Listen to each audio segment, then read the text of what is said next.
I witnessed the presence of a spirit in the sky. If God is a concept by which we measure our pain, then a wop bop, a loo bop, a lop bam boom is my God. In the immortal words of Joan Jett by way of that knucklehead pedophile Gary Glitter, I love rock and roll. Rock and roll will never forget. Rock and roll will never die. I got the rockin' pneumonia, the boogie woogie flu, and I'm back in black, back in the USSR, back in the chain gang, back to let you know I can really shake 'em down. You want it, don't you? I said you want it, don't you? Bass solo. This is what you paid for. We all have our job, you know. My job is to fuck with you. Your job is to forgive me. Thank you, Christians. Attaboy, you guys. Thank you very much. See ya.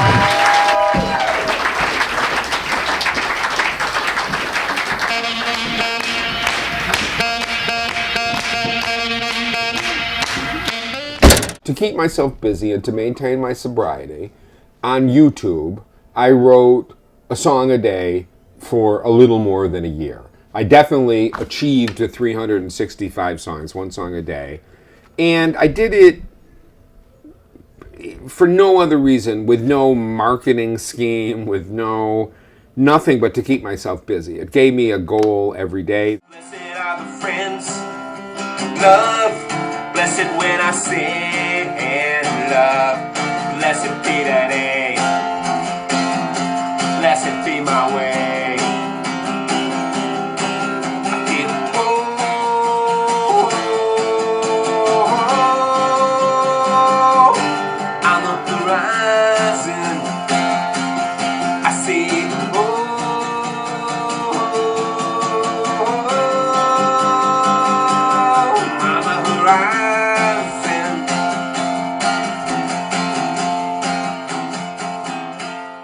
So currently, I'm touring the album The Happiest Man in the World, which came out officially on New West last, I think, March 19th. I think The Happiest Man in the World really spoke to where my soul was at the time.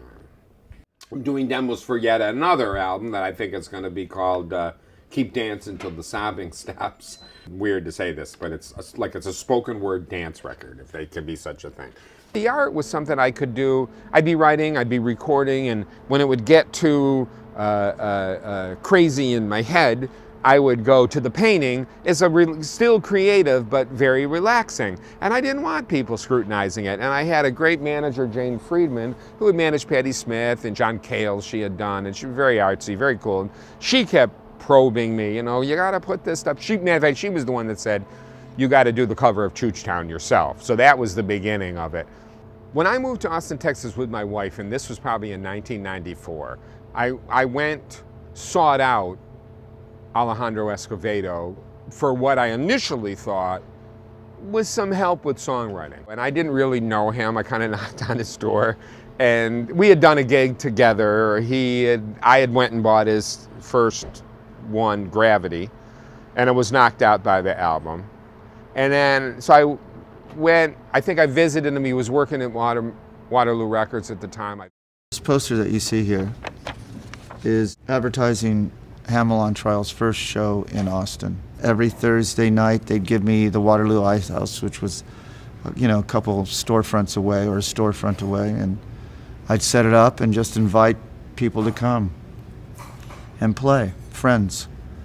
And at one point, Michael X said, I have this friend, here's his cassette, Letter to Mike, amazing, just unbelievable.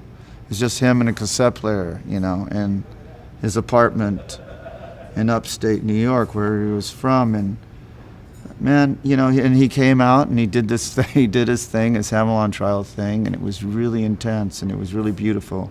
Well, hey, Brother Franklin, do you want to go down to the festival?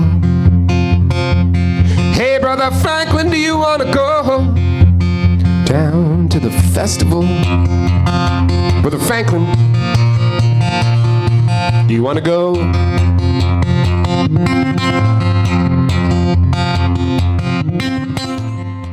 From the moment I met him, I felt a real kinship to him, you know, and a friendship, and we developed a strong friendship, you know. Austin was good for Ed, you know, and these were good days for all of us, actually. Then he might have invited me to his house, or I might have been presumptuous enough to knock on his door, which I think is what happened. But anyway, I went inside. And what struck me about it was just kind of a cool place, an artsy house, but he had original art on the wall. I looked around and I was, wow, original art. So I went back to my wife and I said, you know, we gotta get rid of prints. We gotta have original art in our house. So I said, fuck it. I went to an art supply place and started banging them out and filling my walls with paintings. So for years, people would come to the house and say, oh, you should do a show. But you know, the music, particularly at that time, it's less so now, but the music was always scrutinized, you know. You put the stuff up, you wonder what Robert Christgau was going to be saying about your album. And he's a troubadour. He's a traveling comedian with a guitar. He's you know, and he's sui generis, too. There's nobody really like him. My joke is I spin a lot of plates to not make ends meet. The reality is I actually make a pretty good living. And I've learned how to, you know, make a living as an artist solely, so.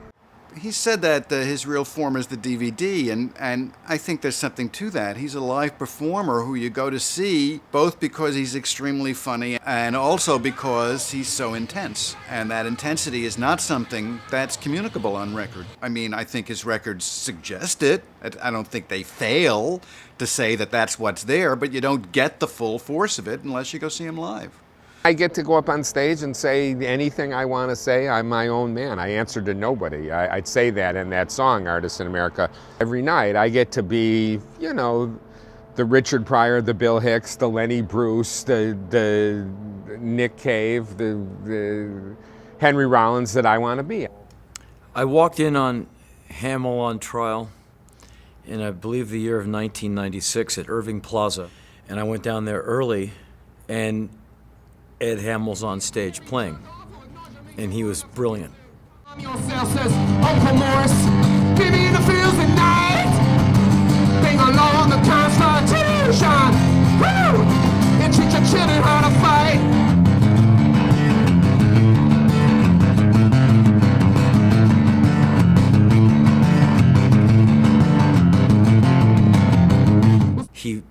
He wrecked his guitar, the strings exploded off, and his songs were great, and he was right about everything, and he was funny, and I watched him and went, I think everyone should see this guy.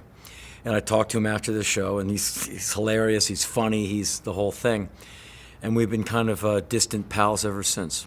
I get to say what I want, I get to stir shit up. I get to talk about the cops shooting black kids, and nobody gives me a hard time. I don't have to worry. So creatively, I feel like $1 million when I leave the stage. I can look in the mirror and say, I answer to no man, I kneel to no one. He has a very hard sense of humor and a very hard sensibility and a real attachment to truth that makes him continually vital. And if you can divorce yourself from the idea of bright lights in big city, which is just usually a load, and really connect with the people who are hearing you, you can have a very long and fruitful life as a very vital artist.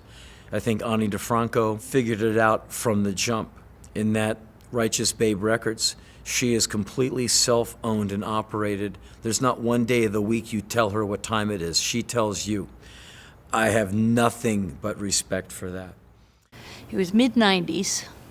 I had intersected with this instrumental band called Drums and Tuba. And we went down to Manitoba's in the East Village, and, you know, just a little corner bar. And there was Hamell with his frickin' speaker stack as tall as him, like fucking bearing down on one side, and the construction like at his feet, you know, with the grill, making him look super freaky, and just, you know, I was blown away, obviously. Was alive.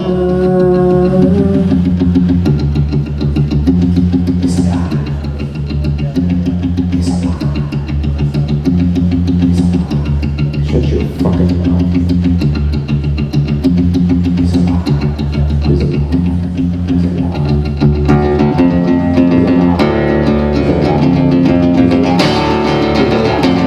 He's alive. He's alive. He's alive.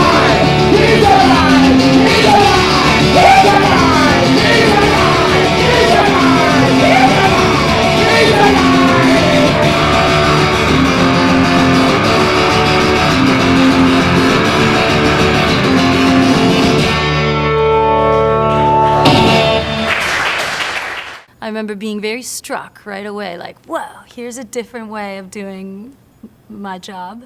I love what I do. I love what I do. I mean, if they say you get a job you love, you'll never work a day in your life. When we think of great, we think of famous, we think of big selling, but that's not really where I put my great, I mean, Hamell has inspired me more than, I mean, I can count on one hand, the number of people that inspire me that way. So to me, he's fucking great. Life is short. I mean, it is. It sounds, what a cliche it sounds, but it is, And I think, God, like, I got this body of work that I'm really proud of, that I've never, ever compromised. I've been lucky. The very first label I was on, Blue Wave, let me do anything I want. Then it was Doolittle, let me do anything I want. Then I got signed to a major. They didn't give a shit about me. They let me do anything I want. And so I've just taken for granted, really, that I can do and say anything I want. But the thing is, I mean, I don't know, you're gonna have to, by hook or by crook, you're gonna have to find a way to make a living, paint some paintings, work a part-time job, do the gigs, whatever. But I would say, just so you can look yourself in, don't compromise an inch, a fraction of an inch. Say something, I would think. Don't be bland. And love what you do, and say you're gonna do it for the long haul. Hamell, long may he wave. He's a true American troubadour in the Bob Dylan, Woody Guthrie fashion. And people are lucky to spend an evening with him.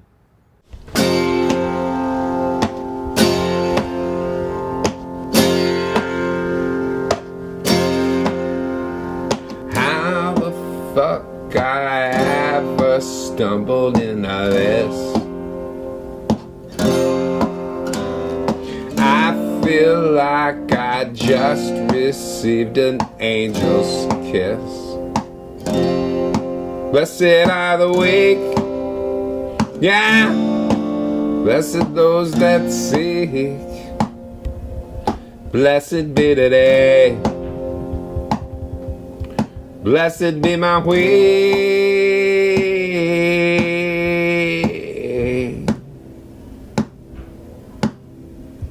How the fuck I ever rose up from the ash?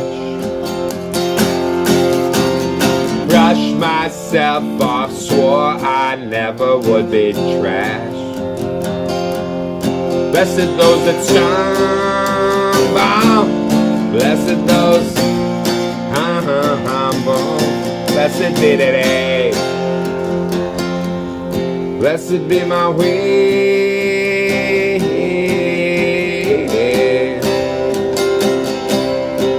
And I feel hope, hope, hope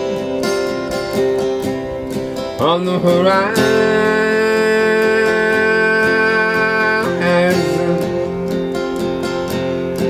I feel hope, hope, hope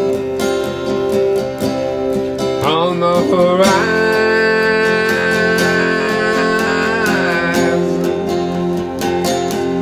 I feel peace, love, redemption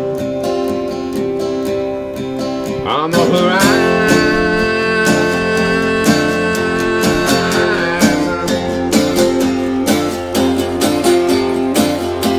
I feel like I'm shooting squarely from the hip. How the fuck I conquered Satan's grip. Blessed are the humble, blessed those that stumble. Blessed be today, blessed be my way.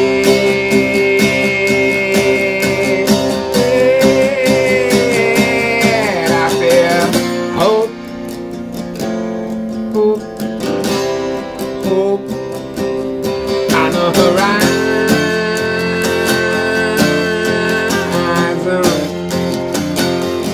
I feel peace, love, redemption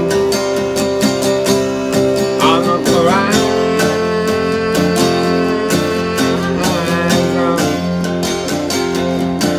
I feel hope, peace, love, feel salvation on the horizon.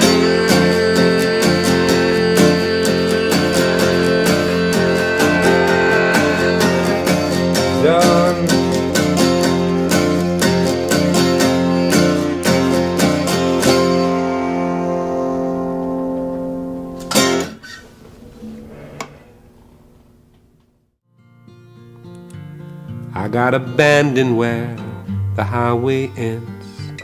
No cell phone service, no link to friends. I can't walk no more, my heavy load. You pull your car over side of the road, and as we ride along, you don't say a word. Over 1,000,000 miles, and this is what I heard. And all these friends I have, I don't know.